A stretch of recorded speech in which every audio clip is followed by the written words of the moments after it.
Nele não há treva alguma. Se afirmarmos que temos comunhão com ele, mas andamos nas trevas, mentimos e não praticamos a verdade. Se, porém, andarmos na luz, como ele está na luz, temos comunhão uns com os outros, e o sangue de Jesus, seu Filho, nos purifica de todo pecado. Ainda refletindo, sobre a EBD, mais uma vez o desafio aqui. Andar na luz, permanecer na luz, seguir o caminho da luz, não das trevas, para termos comunhão uns com os outros e também comunhão com o nosso Deus. Vamos estar orando mais uma vez. Ó Deus, obrigado por estarmos diante da Tua presença. Nunca é demais, ó Pai, estarmos em Tua presença. Obrigado por esse dia. Clamamos ao Senhor por tudo que será feito aqui nesta noite. Que o Senhor aceite os nossos louvores, trabalhe em cada coração e fale conosco através da Sua palavra, Deus. Te agradeço, ó Pai. Nesse momento também coloco diante do Senhor a vida de cada um que não está aqui presente, a vida do nosso pastor, que também está de viagem. Que o Senhor abençoe, ó Pai. E a nós que estamos aqui nos ajude. Que o nosso culto ao Senhor possa chegar diante do Senhor com um aroma suave, um cheiro agradável ao Senhor, ó Pai. Obrigado por esse privilégio mais uma vez. Eu te agradeço e te louvo no santo nome de Jesus. Amém e amém. Vamos ficar de pé, adorar a Deus através da música?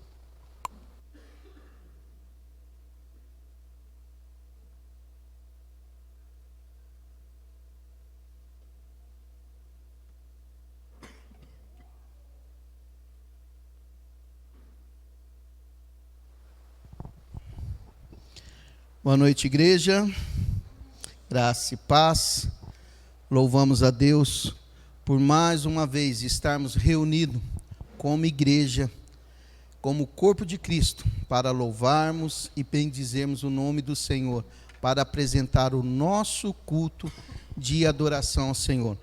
Sempre que eu estou aqui e falando com os irmãos que acompanharão em algum momento essa transmissão, eu sempre relembro que já passamos por momentos tão terríveis de pandemia, mas sempre relembro que estamos sim tendo culto presencial. Sempre faço o convite aos irmãos para estarem conosco, porque vivemos em tempos modernos que descobrimos que podemos acompanhar os cultos através de lives, através do YouTube, do Facebook, se não hoje, acompanhamos amanhã, e a praticidade dos nossos dias fazem isso. Mas, querido, nada substitui o momento de estarmos como corpo de Cristo, para apresentarmos a nossa adoração ao Senhor. Estar na igreja não salva ninguém, mas é certo que um salvo, ele tem naturalmente o desejo de estar reunido com seus irmãos para adorarmos ao Senhor. Nós vamos cantar o hino 132 do cantor cristão Ebenezer, e em sequência nós vamos continuar cantando sem ter uma paralisação. O hino 9, Santo, Santo, Santo.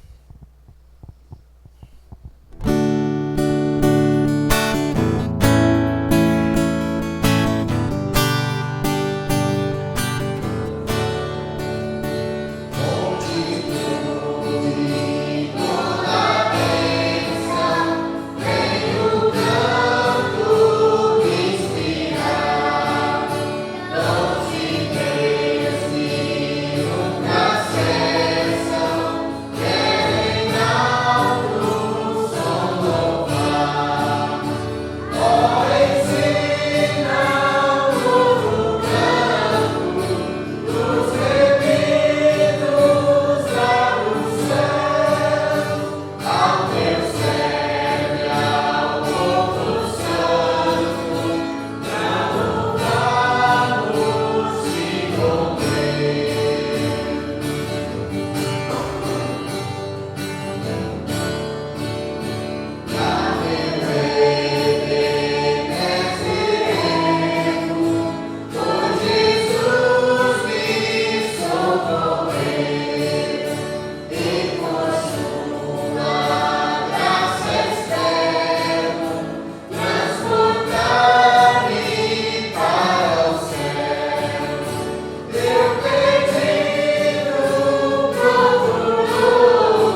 somente é santo, é o que terminamos de cantar. Não há nenhum outro puro e perfeito, excelso, benfeitor. É esse Deus a quem nós louvamos. É a esse Deus a quem nós passaremos a eternidade, junto com os anjos, cantando: Santo, Santo és o Senhor.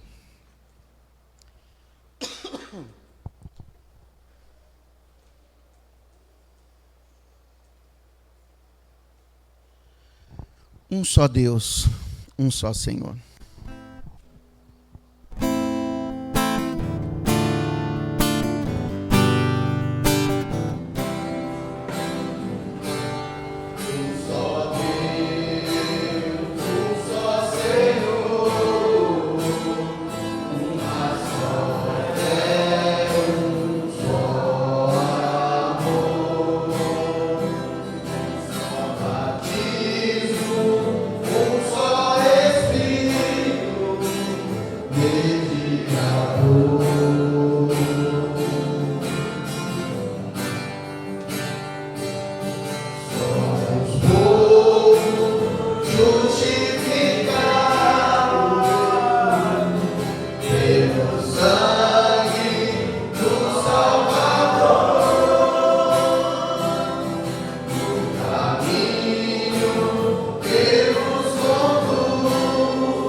Que bom podermos cantarmos essa confiança. Não é a nossa força, não é aquilo que fazemos ou deixamos de fazer, mas é o amor de Deus em Cristo Jesus que está sobre nós. Mãos ao arado.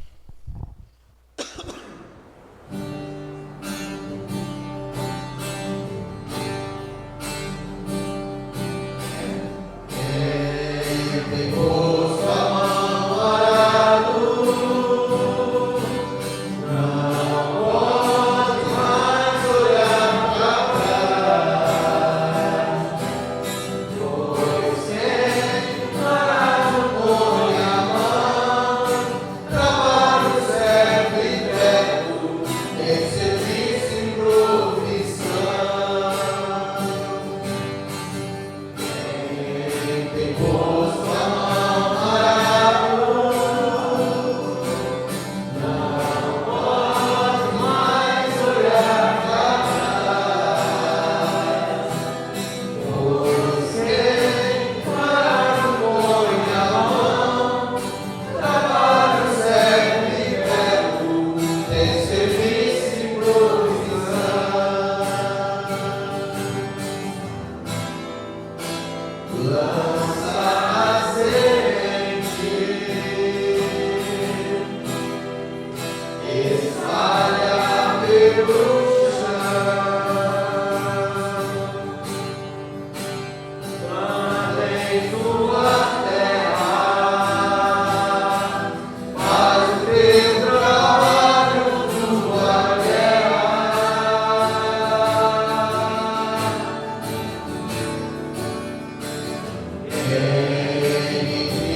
Não pode olhar para trás, porque já não é mais nossa vida, já não é mais nosso querer. Estamos em Cristo, a nossa vida é dele, é por ele e é para ele. Oremos. Nós te agradecemos, Senhor, por mais uma semana que o Senhor tem nos dado, por tudo aquilo que o Senhor tem feito, tem nos livrado, até mesmo aquelas muitas coisas que nós nem ficamos sabendo, nem vimos. Nós te louvamos porque o Senhor tem sido conosco. E se hoje nós estamos aqui, certamente é porque a tua misericórdia se renovou na nossa vida. Te agradecemos pelo dia de domingo de manhã, a qual tivemos reunido, já para aprender da sua santa e bendita palavra. Te agradecemos pelo tempo que tivemos com os nossos familiares, e te agradecemos ainda, Senhor, por termos a oportunidade, em nossos dias, de podermos nos reunirmos como igreja, para te engrandecer e louvar. Abençoe aquelas pessoas, os nossos irmãos, que não puderam estar aqui nessa noite. O Senhor conhece cada coração, o Senhor conhece o motivo de cada um. Que o Senhor esteja com eles, dando ânimo, dando força, abençoando, ajudando eles nos problemas que eles estiverem passando, Senhor. E que logo, logo eles possam estar reunidos conosco, também como igreja. Abençoe a tua igreja na face da terra. Dias terríveis estamos passando e certamente passaremos. É cumprimento da sua santa e bendita palavra. Abençoe o nosso pastor que foi viajar, que, se tudo ocorrer bem, se for da sua vontade, que ele possa estar reunido conosco o mais breve possível. Abençoe o pregador desta noite, a qual irá trazer a tua santa e bendita palavra. Que nós possamos ouvir, que nós possamos entender com a ajuda do teu Espírito Santo, mas que nós possamos, Senhor, praticar aquilo que o Senhor tem falado nesta noite para nós. Essa é a oração que eu faço, no nome bendito de Cristo Jesus, a qual reina para todos sempre. Amém. Podeis assentar, irmãos.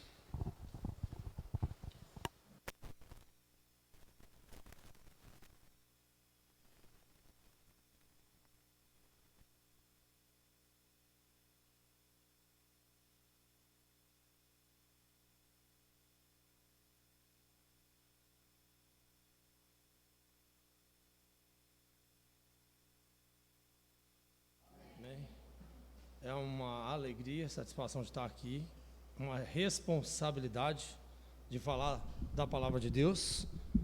É a palavra de Deus, né? Não sou eu que vou estar falando, mas sim que Deus possa me usar. Amém? Peguem as suas Bíblias, vamos ficar de pé, em reverência à palavra de Deus, em Gálatas capítulo 6, verso 14. Gálatas, capítulo 6, versículo 14.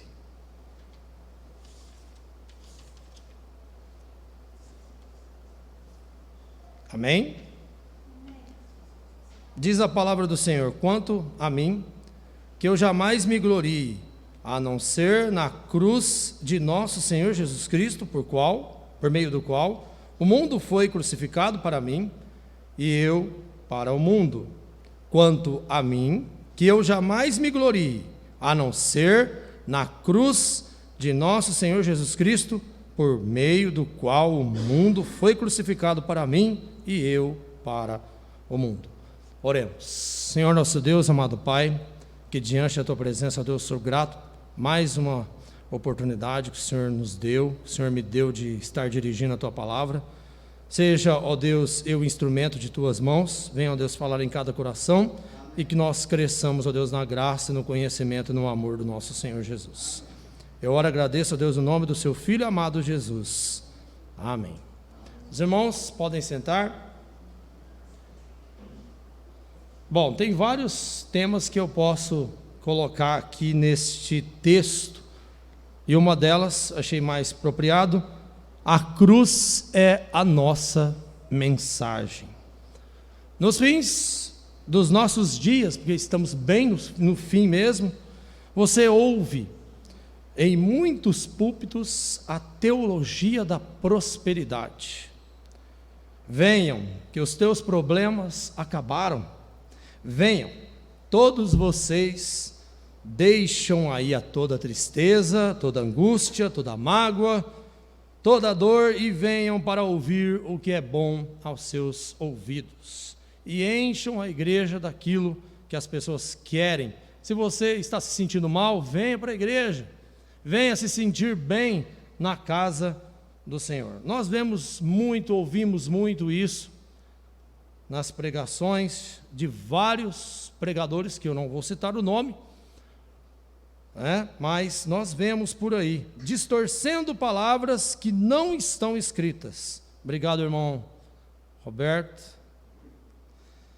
Distorcendo palavras que não estão escritas, que não foram ditas, distorcendo textos para fazer os seus propósitos, as suas ideologias, em forma de pretexto, que são favoráveis e enganosos ao próprio coração. Uma palavra que deve ser empregada aí neste contexto é a palavra ladrão. E você sabe que ladrão, quem é o ladrão? É o Satanás, é o diabo. Ele anda em derredor buscando a quem possa tragar. O ladrão vem, senão para roubar, matar e destruir. Essas são as três coisas que o ladrão faz, não é verdade? Nós temos ladrões de banco, nós temos ladrões de carro, ladrões de gado, ladrões de joia, ladrões de galinha, ladrões de casa, ladrões de terras, ladrões de bicicletas, ladrões de namorados, enfim, uma lista de ladrões. Mas nenhuma delas você já ouviu falar, ladrões de coração. Ladrões de coração, isso existe? Existe. Existe sim. Vamos lá em 2 Samuel, capítulo 15, versos do 1 ao 13. E nós vamos ler um texto sobre um belo jovem, um belo rapaz, que a Bíblia descreve esse rapaz. Ele é filho de um rei, ou seja, príncipe, herdeiro do trono de Israel. 2 Samuel 15, do 1 a 13, diz assim: algum tempo depois, Absalão adquiriu uma carruagem, cavalos e uma escolta de 50 homens. Ele se levantava cedo e ficava junto ao caminho que levava à porta da cidade. Sempre que alguém trazia uma causa para ser decidida pelo rei, Absalão o chamava e perguntava de que cidade vinha. A pessoa respondia que era de uma das tribos de Israel. Verso 3. E Absalão dizia: a sua causa é válida e legítima, mas não há nenhum representante do rei para ouvi-lo. E Absalão acrescentava: quem me dera eu ser designado juiz desta terra? Todos os que tivessem uma causa ou uma questão legal viriam a mim e eu lhes faria justiça. E sempre que alguém se aproximava dele para prostrar-se em sinal de respeito, Absalão estendia a mão, abraçava-o e o beijava. Absalão agia assim com todos os israelitas que vinham pedir que o rei lhes fizesse justiça. Assim, ele foi conquistando a lealdade dos homens de Israel. Ao final de 4 anos, Absalão disse ao rei: deixa-me ir a Hebrom para cumprir um voto que fiz ao Senhor. Quando teu servo estava em Gesur, na Síria, fez este voto: se o Senhor me permitir voltar a Jerusalém, prestarei culto a ele em Hebrom. Vá em paz, disse o rei, e ele foi para Hebrom. Absalão enviou secretamente mensageiros a todas as tribos de Israel, dizendo: assim que vocês ouvirem o som das trombetas, digam: Absalão é rei em Hebrom. Absalão levou 200 homens de Jerusalém. Eles tinham sido convidados e nada sabiam do que, nem suspeitavam do que estavam acontecendo. Bom, Você vê aí uma trama de Absalão contra o seu próprio pai. Absalão era filho de Davi, um rapaz charmoso e astuto, e que pouco a pouco conseguiu roubar a motivação, o amor, a confiança do povo pelo rei, atraindo para si em seus próprios deleites. No verso 6 você pode ver isso. Em outras traduções, oxalá eu ser designado juiz desta terra. Ele colocou no seu coração o desejo de reinar sobre aquele povo, sobre o povo de Israel daquela época. Absalão se apresentava como um novo rei, uma nova esperança para o povo de Israel, apresentando soluções para as reivindicações jurídicas do povo. Vamos recapitular. No caso de Amnon era outro filho de Davi, e ele cobiçou a sua própria irmã Tamar, como nós vemos a história, não vou entrar em detalhes, mas Davi não fez o que era para ele fazer, a justiça no caso, Absalão. Então ele queria fazer essa justiça com as próprias mãos. E é claro, você vê que as consequências do pecado de Davi vindo à tona, conforme dissera o profeta Natã. Absalão acredita então ter descoberto a fraqueza do governo do seu pai, e usa então de sua astúcia e coloca em prática para tirar proveito disso. Absalão se aproveitou primeiro da urgência que o povo tinha em resolver suas causas. Ora, coisas de justiça demoram não dias, demoram meses, demoram anos, demoram décadas, né? Porque precisa de todo um processo, existe toda uma burocracia. As coisas de Deus também não é diferente. Se Ele quer te dar alguma coisa rápida, Ele te dá alguma coisa rápida, mas se Ele quer trabalhar no seu coração para você receber algo, demora anos e anos para ver como está o seu coração, como está a sua integridade, como está o seu relacionamento com Ele. Então Ele vai trabalhando isso daí. Segundo, Absalão se aproveitou das necessidades do povo em ser ouvido, sem burocracias. Terceiro, da sede que o povo tinha por encontrar justiça. Aliás, nós queremos as coisas resolvidas rapidamente, logo, do nosso jeito, o já. Muitas vezes acontecem consequências porque a gente toma decisões precipitadas e logo vem então as consequências. Outra coisa é a simplicidade do povo. Absalão se aproveitou da simplicidade do povo. Foram 4 anos que Absalão estava planejando, roubando corações, e você percebe aí, ao final de 4 anos, escrito no versículo 7 do capítulo 15, Absalão disse ao rei: deixa-me ir a Hebrom para cumprir um voto que fiz ao Senhor, enganando o próprio pai, enganando o próprio rei, para fazer então a conspiração. Hoje nós vemos pregadores como Absalão, aproveitando da urgência que o povo tem em se sentir bem na casa de Deus, da necessidade do povo ser ouvido, da ingenuidade e outras coisas mais, prosperidade. Mas a verdade, ninguém quer ouvir a verdade.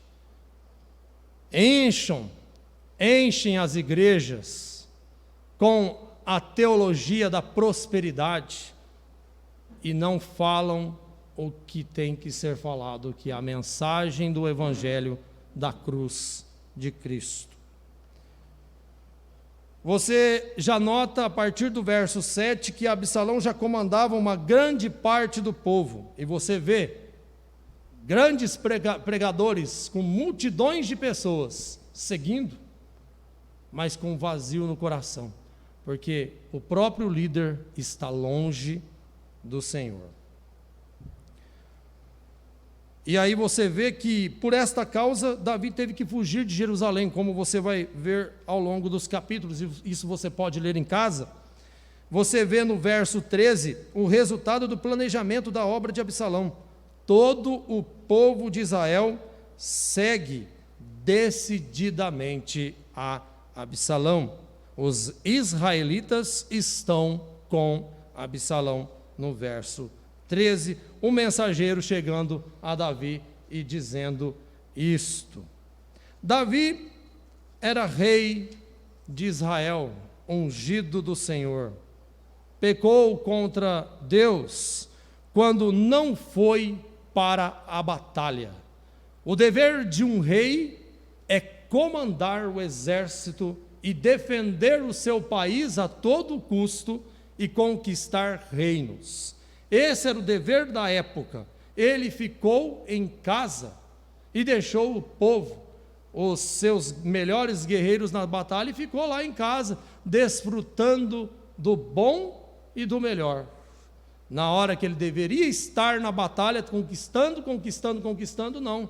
Ele foi desfrutar para si mesmo todo o reino. E foi aonde que ele cobiçou uma mulher, olhou para ela, achou bonita, trouxe ela para sua casa, cobiçou, adulterou e matou um dos seus melhores guerreiros, Urias. Você já sabe toda essa história. Mas uma coisa ele fez, ele se arrependeu, ele voltou atrás, ele reconheceu o erro. Seu reinado não foi desfeito, pelo contrário, o seu reinado foi eterno, aliás, é eterno em Cristo Jesus. Davi tinha um coração sincero, isso bastava para Deus, um coração sincero, íntegro, o homem segundo o coração de Deus. Mesmo assim, teve consequências, e uma delas é a rebeldia de Absalão. Num texto onde Saul, o rei Saul, foi para a batalha para guerrear contra os amalequitas, Deus ordenou para que exterminasse tudo. Ele deixou o rei vivo e algumas coisas valiosas ali, entre aspas, para ele. E o que o profeta Samuel falou? Você foi pior que um feiticeiro, porque a rebelião é pior do que a feitiçaria. A pior das rebeldias é o disfarce, a máscara. As máscaras que nos protegem contra as doenças, não é dessas máscaras que eu estou falando, é a máscara artificial que você tem duas identidades, ou crente ou cristão agente 007, que aos domingos é cristão e durante a semana é uma pessoa qualquer do mundo. Não devemos ser assim. O nosso Senhor Jesus, Ele é o nosso Salvador e o nosso Senhor, dia a dia, constantemente, 24 horas por dia, em todo instante, em todo o tempo. As máscaras que enganam os corações das pessoas e o seu próprio coração. Jesus quer você com o rosto descoberto, com o coração aberto, com o coração pronto para ouvi-lo. Mesmo que você esteja mascarado, Jesus, Ele te vê, Ele te enxerga. Ele conhece o teu coração. Não adianta você enganar-se a si mesmo. Jesus não quer uma pessoa com a máscara do Zorro, disfarçado, aquele que livra, religioso, que passa o cartão, domingo à noite, ó, já cumpri, está cumprido, Flash, Batman, Homem-Aranha e outros mais, que tem duas identidades. É uma identidade apenas, a identidade de ser cristão. E ela deve ser revelada nos nossos corações e mostrada para os outros que estão lá fora. A luz que ilumina, o sal que salga. Absalão estava roubando corações e infiltrou no reino de seu pai sutilmente e já estava dominando então todo o reino. Assim também dentro das igrejas tem se infiltrado sutilmente doutrinas e ensinamentos de homens que ensinam a Bíblia, a palavra de Deus com seus próprios pensamentos, com as suas ideologias, com as suas metas de trabalhar, usando a Bíblia de forma incorreta e talvez nem usando ela. Aliás, nem usando, porque não a lê, não a medita, ou medita de forma distorcida. Um perigo. Aproveitam-se das necessidades e provações das pessoas. Eles têm minado e roubado o coração dos cristãos da sã doutrina, do verdadeiro ensinamento que é o Evangelho. Apresentam um Deus, entre aspas, diferente do Deus da Bíblia, usando a sã doutrina de texto para fazer os seus propósitos, usando princípios que a Bíblia não ensina, pregam direitos que na verdade não temos. Nós não temos direitos, mas temos deveres. Pregam o que o povo quer ouvir, mascarando a verdade. Meros religiosos que não têm nada a oferecer. Só pode oferecer aquilo que tem. Se nada tem, não tem o que oferecer, o que dar.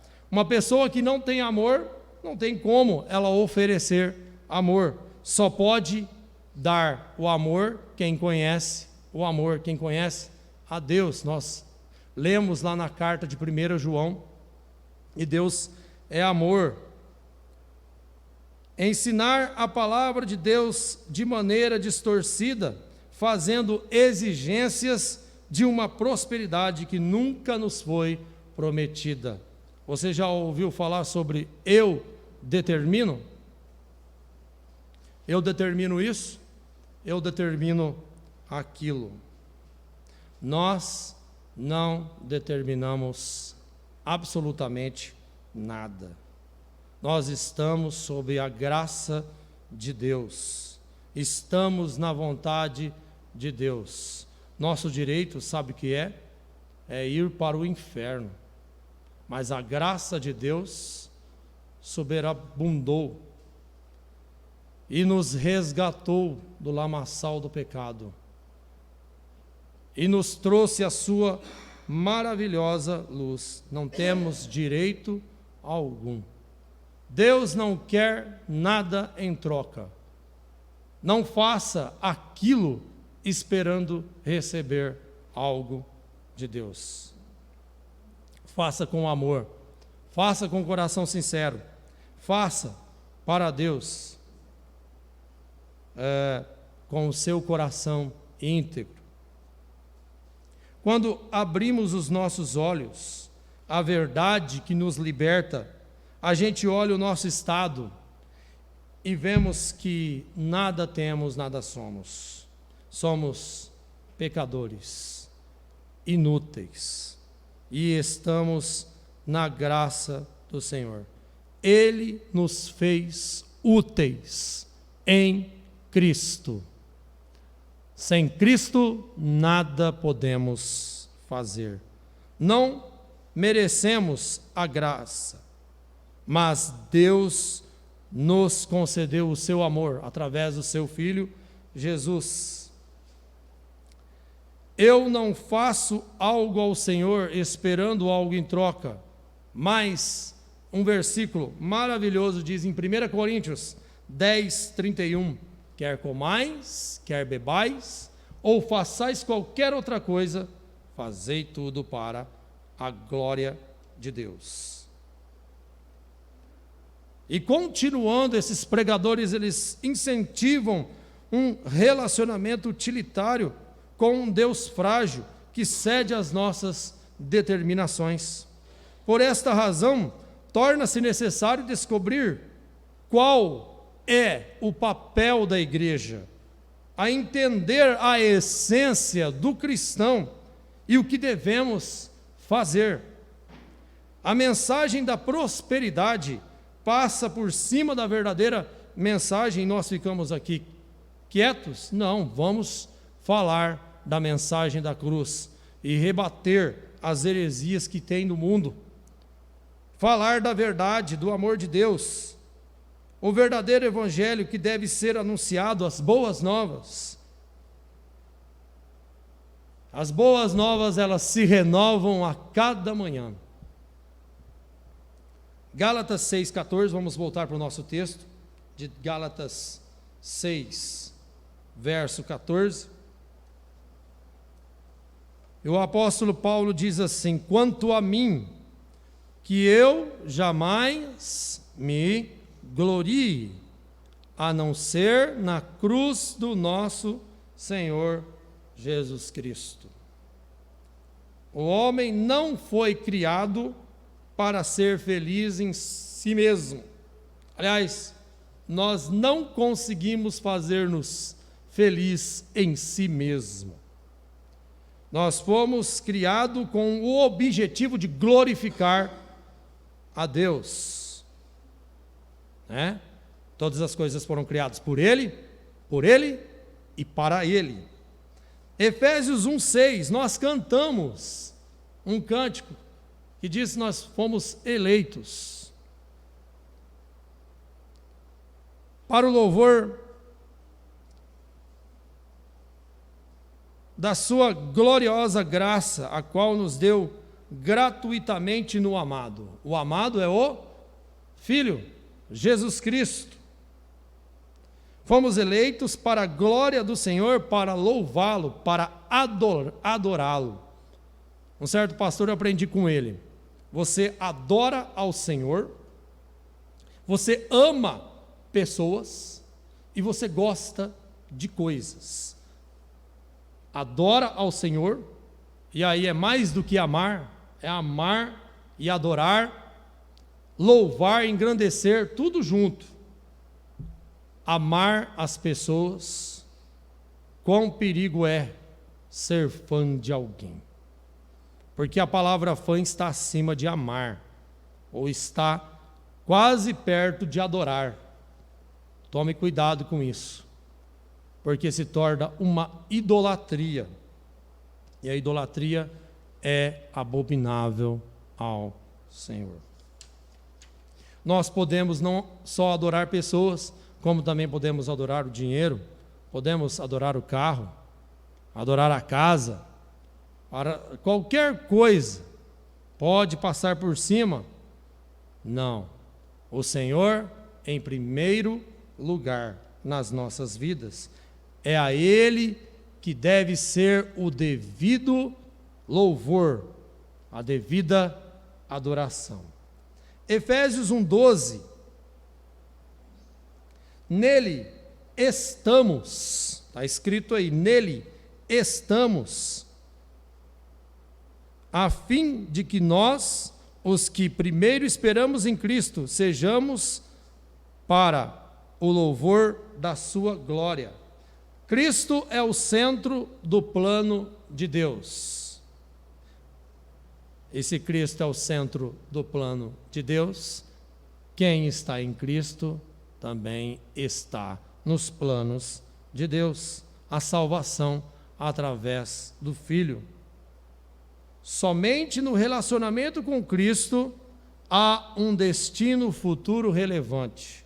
O apóstolo Paulo, ele dá ênfase que há futuro relevante somente para os que estão em Cristo e atendem ao seu chamado. Se você não atende ao chamado do seu pai, você não é filho, porque você atende, você obedece o seu pai, não é verdade?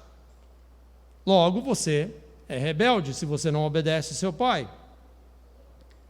Quem está em Cristo automaticamente faz a vontade do Senhor, está ligado na videira. Nós aprendemos nos domingos retrasados.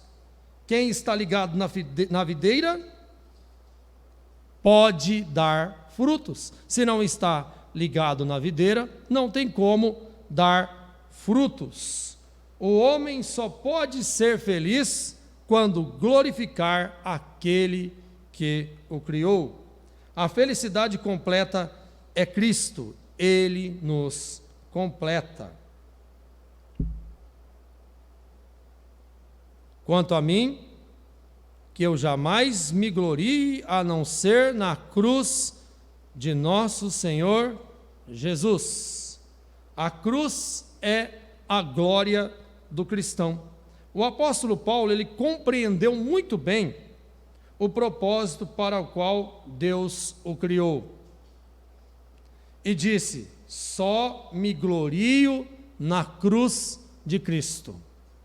Só me glorio na cruz do Senhor. Nas considerações finais das cartas aos Gálatas, você pode ler a partir do verso 11, escrito assim: vejam com que letras grandes estou lhes escrevendo de próprio punho. Os que desejam causar boa impressão exteriormente, tentando obrigá-los a se circuncidarem, agem desse modo apenas para não serem perseguidos por causa da cruz de Cristo. Nem mesmo os que são circuncidados cumprem a lei. Querem, no entanto, que vocês sejam circuncidados a fim de que se gloriem no corpo de vocês. Aí ele trata acerca da circuncisão, que ao 8º dia todo judeu deveria ser circuncidado. É a lei, não a graça. Cristo veio para cumprir toda a lei. O novo nascimento em Cristo substitui tudo isso.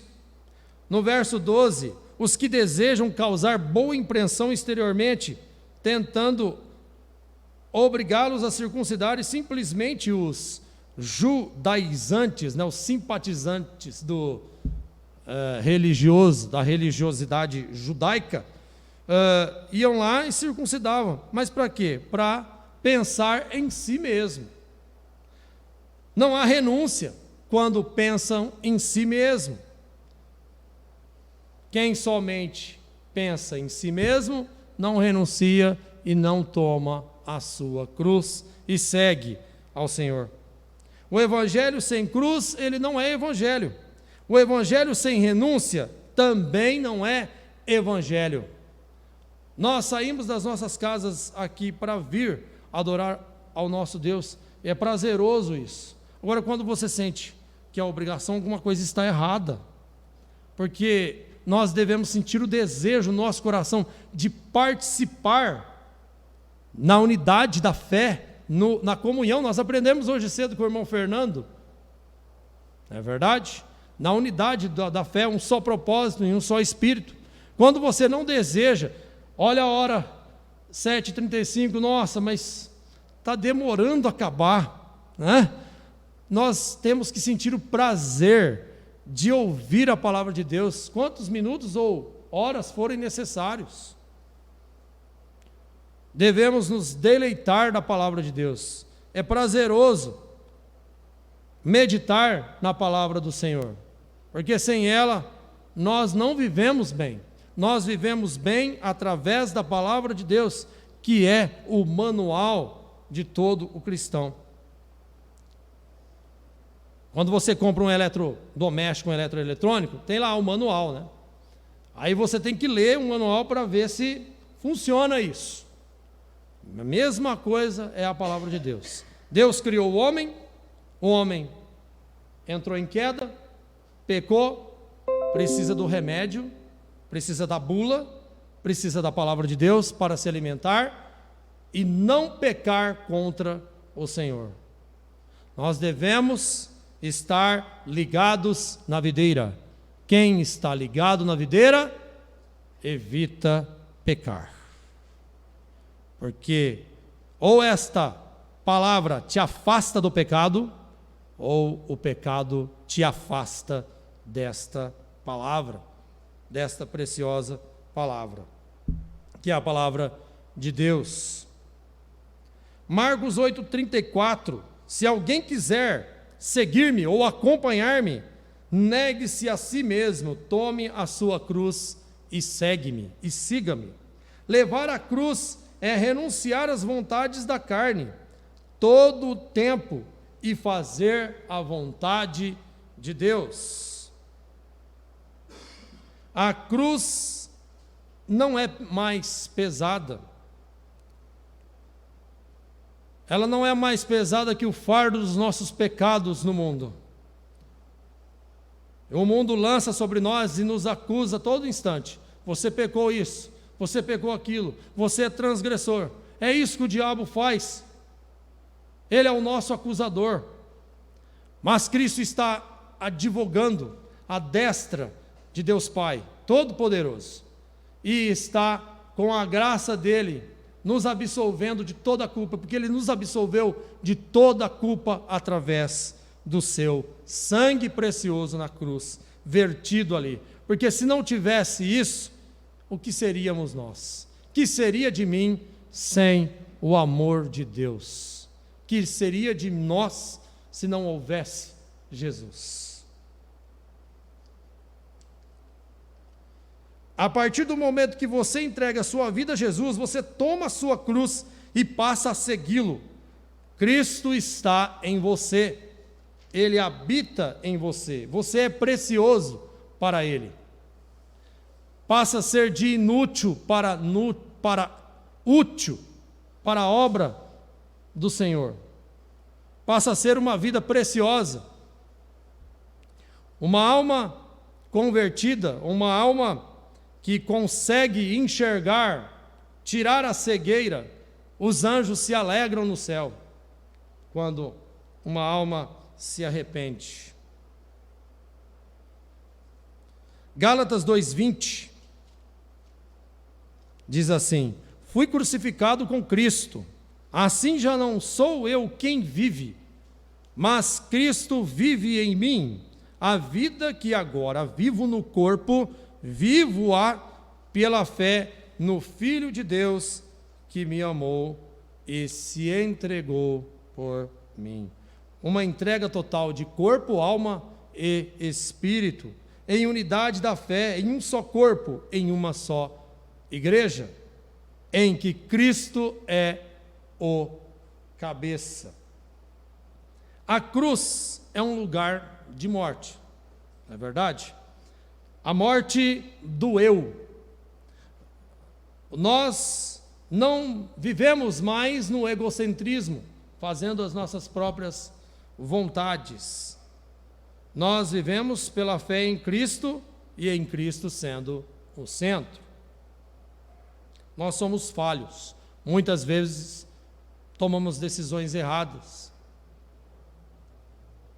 Nós devemos estar sempre consultando ao Senhor. Nós vemos lá os reis de Israel, uns eram retos, outros eram tortuosos, maus. Os que eram retos buscavam as decisões nas orações, as respostas no Senhor. E os que não eram, Deus os entregava às paixões mundanas, como Ele entrega muitos por aí às paixões mundanas. A cruz é a morte do eu e a ressurreição de Cristo em nós. Devemos mostrar em nossas vidas que Cristo vive. Ele não está pendurado no madeiro. Ele saiu do madeiro. E ele não está no sepulcro, ele ressuscitou, ele vive. O grão precisa perecer como grão na terra. Nós cantamos o cântico, quem tem posto a mão no arado, não pode mais olhar para trás, lança a semente, espalha pelo chão. Esse grão, essa semente, ela deve perecer numa terra boa para produzir a planta, o fruto. Tudo o que somos e tudo o que temos está na cruz, por causa da graça que dela é derramada. Nossa redenção. Quem pagou o preço? O nosso Senhor, o nosso Mestre. A nossa identidade, quem nós somos, quem realmente somos.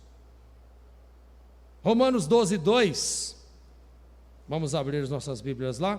Romanos 12:2, um versículo muito conhecido dos irmãos.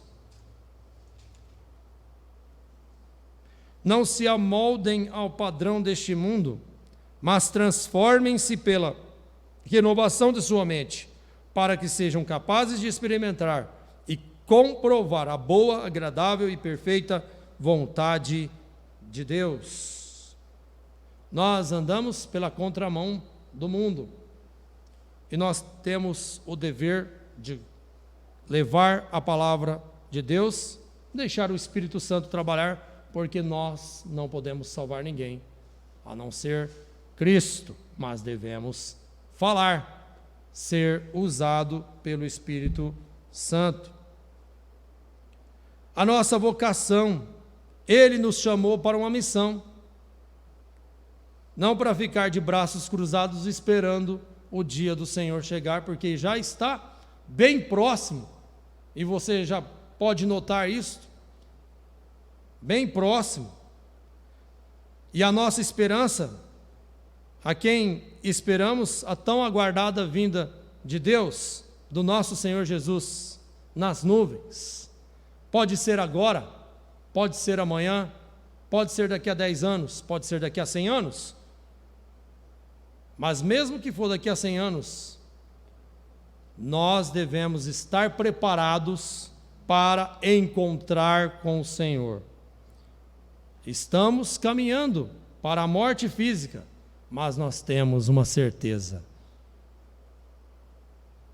Estamos mortos fisicamente, mas estamos vivos no Senhor. Amém? Então, mesmo que esteja morto, viverá. A nossa carne, ela está acabando a cada dia. Passa-se os anos, eu vejo o tanto que a gente envelhece pelas fotos, as fotografias, elas não deixam mentir, né? Mas as células nossas morrem e vão nascendo outras células.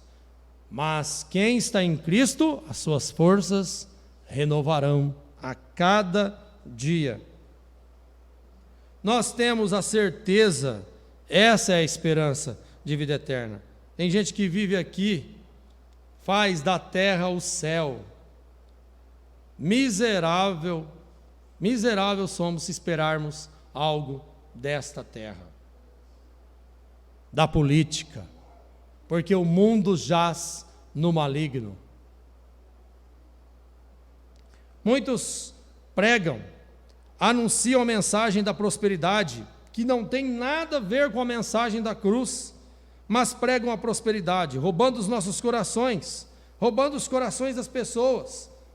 Tentam infiltrar doutrinas nas igrejas e tirar pessoas que não nasceram de novo. Porque aquelas que estão alicerçadas na rocha que é Cristo, elas jamais vão sair. Quem tem posto a mão no arado não pode mais olhar para trás. Quem em Cristo põe a vida não pode olhar para trás, deve seguir em frente. Poucos anunciam a mensagem da cruz que nos levam à verdadeira prosperidade. Essa é a verdadeira prosperidade. Com lutas? Sim, com lutas. Com provações, com tentações. Todos os dias somos perseguidos. Esse eu acredito que seja o espinho na carne que Paulo enfrentava. Mas o que o Senhor disse? A minha graça te basta. A graça do Senhor nos basta, não tem mais nada. É suficiente a graça do Senhor. Nós temos as nossas forças para caminhar, a fé que não nos abala. Nós temos a esperança de vida eterna em Cristo Jesus. E para viver aqui, já se preparando para reinar com o Senhor para todo sempre. Amém? Olhe para a cruz. Imagina a cruz de Cristo. Ela está ocupada. Aquele que não conheceu o pecado, ele o fez pecado por nós, para que nele fôssemos feitos justiça de Deus. 2 Coríntios 5, 21. 2 Coríntios 5, 21. Deus tornou pecado por nós aquele que não tinha pecado, para que nele nos tornássemos justiça de Deus. Jesus sofreu a penalidade por nós. Era nossa. Cada um de nós deveríamos estar lá na cruz. Mas não é o suficiente. É Cristo que é o suficiente. Sangue puro. Longe esteja de mim gloriar-me, senão na cruz do nosso Senhor Jesus Cristo. Olhe novamente para a cruz. Ela está vazia. Cristo ocupou o lugar. Não que muitas vezes você vê aquelas procissões, aquelas coisas, todo ano, mata Jesus, ressuscita, torna de novo aquele ritual religioso. Cristo fez uma vez e uma vez por todas. Ele é o Cordeiro que apontava para o início da humanidade e aponta para a eternidade. Foi ocupada naquele dia. Cristo se fez sacrifício por nós uma única vez, o suficiente para nos salvar. Nem a cruz, nem o túmulo puderam detê-lo, nem a morte. Ele ressuscitou, nos dando esperança e garantia da nossa redenção. Ele venceu a morte. É nisso que devemos nos gloriar, em Cristo.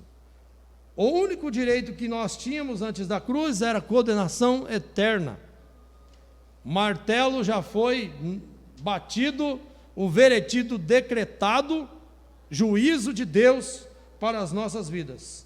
Mas Cristo é o nosso advogado. Ele nos absolveu de toda a culpa e nos deu a salvação através de Cristo. E você lê uns versículos antes, 2 Coríntios 5,17, maravilhoso. Portanto, se alguém está em Cristo, é nova criação, ou nova criatura é. As coisas velhas já se passaram, eis que tudo se fez novo. Por esta razão, nossa glória não pode estar no sucesso pessoal, no emprego novo, na conquista de uma casa própria. Não é errado você conquistar as suas coisas, tá? Ou de um carro, ou uma virtude nos intelectos que a gente tem naturalmente, nas realizações que nós conseguimos ser ou ter. A glória do servo do Senhor deve estar apenas e tão somente na cruz de Cristo. Amar a mensagem da cruz, falar do Senhor ao próximo, é transmitir o amor de Deus, porque Deus é amor. Voltando para o texto de Gálatas 6,14, nós lemos várias vezes Gálatas 6,14, um versículo bom para se decorar e para aplicar nas nossas vidas. Quanto a mim, que eu jamais me glorie, a não ser na cruz do nosso Senhor Jesus Cristo, por meio da qual o mundo foi crucificado para mim e eu para o mundo. A cruz é a marca do cristão. Na cruz de nosso Senhor Jesus Cristo, pelo qual o mundo está crucificado para mim. Se está crucificado para mim, jaz o pecado não me domina mais. Assim como Tomé, em João 20, 25, o mundo quer ver as marcas do Evangelho da cruz em nossas vidas. Nós somos o espelho, nós refletimos o que somos no espelho. O espelho nos mostra como somos. Podemos mostrá-la a todos que pedir a razão da esperança que há em nós. 1 Pedro 3,15. 1 Pedro 3,15. Vamos ler 1 Pedro 3,15.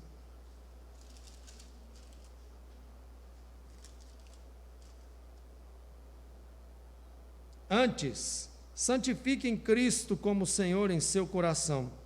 Estejam sempre preparados para responder a qualquer pessoa que lhes pedir a razão da esperança que há em vocês. Santificar é separem a Cristo como Senhor. Ele não é somente Salvador, Ele está em você, Ele te acompanha todo instante, sem você vê-lo, mas nós podemos sentir, eu posso sentir, cada um de nós podemos sentir a presença do Senhor em nosso meio. Não somente como Salvador, Ele deve estar assentado no trono do seu coração.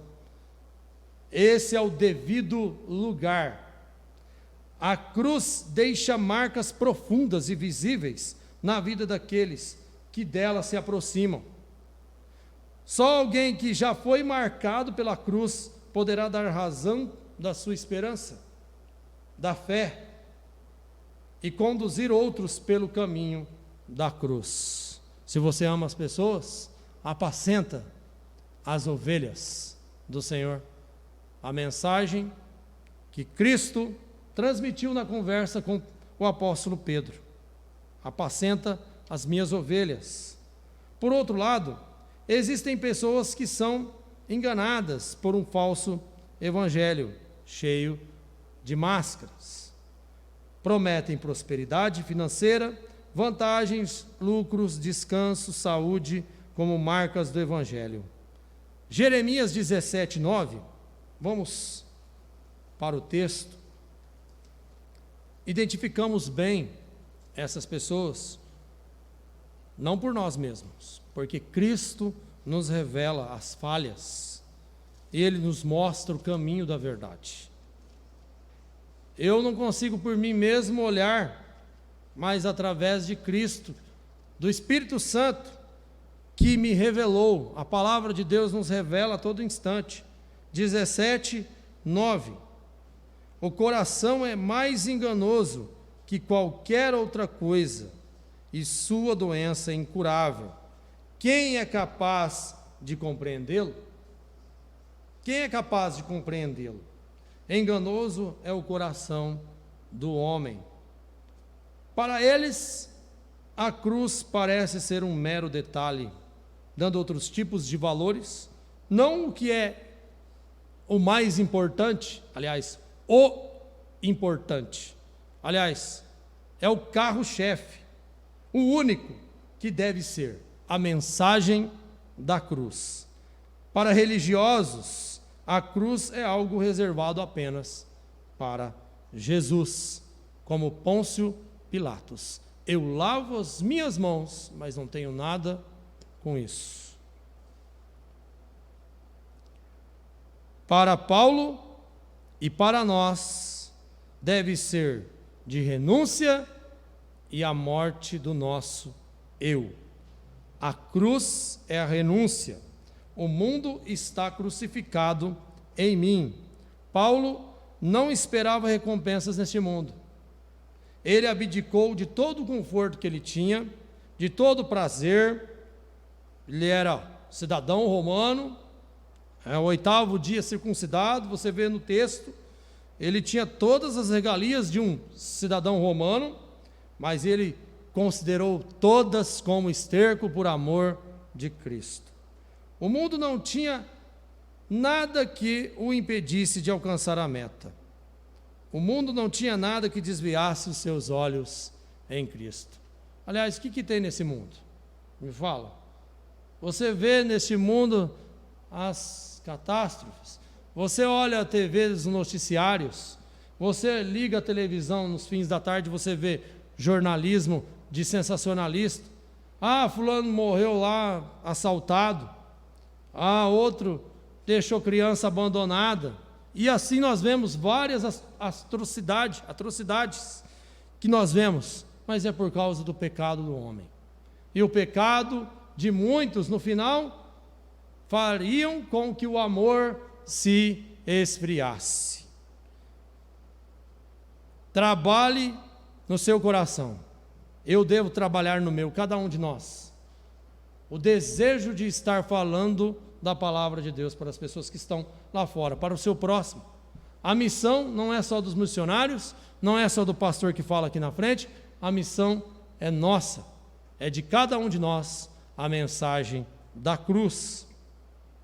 A mensagem da cruz é nossa obrigação, nosso dever, nosso privilégio. Nós cantamos uma música que diz: podiam ter mandado anjos, mas escolheu você e a mim. Não sei se alguns dos irmãos sabem desse cântico. Escolheu você e a mim para falar do Evangelho. A cruz é a morte. Estou crucificado para o mundo. Paulo não esperava ser reconhecido, ter uma salva de palmas, em público, ou ser recompensado em espécie. Alá o pregador mor, alá o grande pregador da palavra de Deus. Ele não significava mais nada para o mundo, e o mundo não significava mais nada para ele. Mas o que ele queria fazer, está lá em Gálatas 6,14. Quanto a mim, que eu jamais me glorie a não ser na cruz do nosso Senhor Jesus Cristo. A cruz é a nossa mensagem. Certamente a palavra da cruz é para nós que somos salvos, poder de Deus, por meio da fé. 1 Coríntios 1,18. Vamos lá em 1 Coríntios 1,18.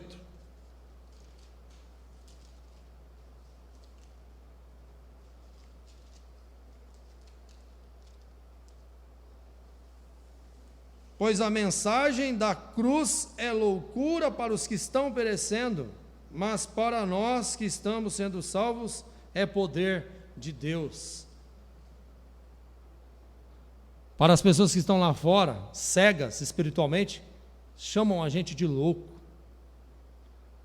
Vai aos domingos na igreja, perdeu o seu tempo, às quartas, porque estão cegas espiritualmente. Ah, você fala da palavra de Deus,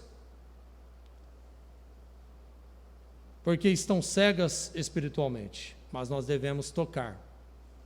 Você já ouviu falar que água mole em pedra dura, tanto bate até que fura? Bom, não vamos aplicar isso, mas devemos falar do amor de Deus, deixar o poder de Deus trabalhar nos corações. Quem quiser endurecer o seu coração, Deus endurecerá mais ainda. Quem ouvir e tem ouvidos para ouvir, que ouça o que o Espírito diz às igrejas. Deus vai trabalhando dia após dia e moldando, ainda que a salvação não chegue, mas a semente foi lançada, e ela pode ser em terra boa, mas nós devemos falar, porque se não falarmos, como que Deus irá agir. Só a mensagem da cruz pode transformar vidas, famílias, sociedade como um todo. Isso só pode acontecer porque ela é poder de Deus. Feliz é a nação cujo Deus é o Senhor. O mundo está necessitado da mensagem da cruz. As pessoas precisam ouvir o Evangelho de Cristo, não para se sentir bem, porque a verdade dói, mas ela deve estar sendo dita. Jesus pregou mais do inferno do que do céu, porque esta é a verdade em que nós nos encontrávamos antes de conhecer a Cristo.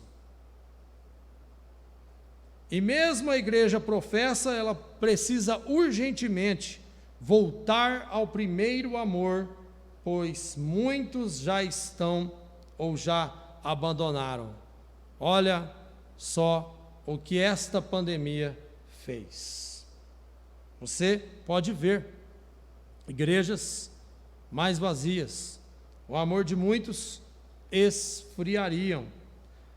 A igreja precisa deixar de viver o céu na terra, deixar de ser miserável, como o apóstolo Paulo diz, e estar no campo de trabalho, pois os campos estão brancos, prontos para a colheita. Perfumar os campos com a mensagem das boas novas, ser o bom perfume de Cristo, mostrar o caminho para a vida, a verdade e a luz de Cristo. João 14:6. Eu sou o caminho, a verdade e a vida. Ninguém vem ao Pai senão por mim. A mensagem da cruz é relevante e, concluindo, irmãos, sem ela nós não seríamos salvos.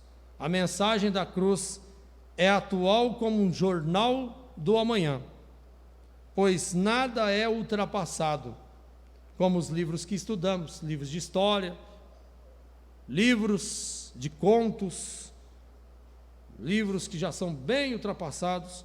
A palavra de Deus, ela se renova a cada dia, constantemente. A palavra de Deus é única, que abrange os 3 tempos: o passado, o presente e o futuro.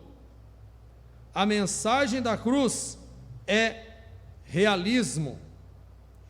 Ela é real, não é fictício, nem ficção, nem fábula. É real. Devemos estar dispostos a levantar essa bandeira e morrer por ela, se for preciso. Claro que o Brasil, o nosso país abrange essa liberdade, mas essa liberdade ela pode acabar a qualquer momento, e a gente deve estar preparado quanto às perseguições. Devemos estar preparados quanto às perseguições. E é aí que o verdadeiro cristão aparece, nas lutas. Não somente buscar a Deus quando está bem, mas sim quando você passa por certas coisas na nossa vida. Nós temos os nossos dias maus, mas não devemos buscar somente a Deus nos dias maus, mas nos dias bons também. A mensagem da cruz não é vergonha, é vida, é paz, vida eterna que por elas vivem. Amém? Vamos orar, agradecer ao nosso Senhor. Senhor, obrigado, Deus, por mais essa porção da Tua palavra.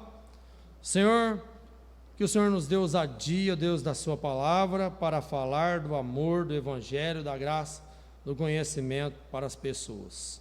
As pessoas de fora olham, Deus, nossas vidas, se corresponde exatamente ao que falamos, ao que vivemos.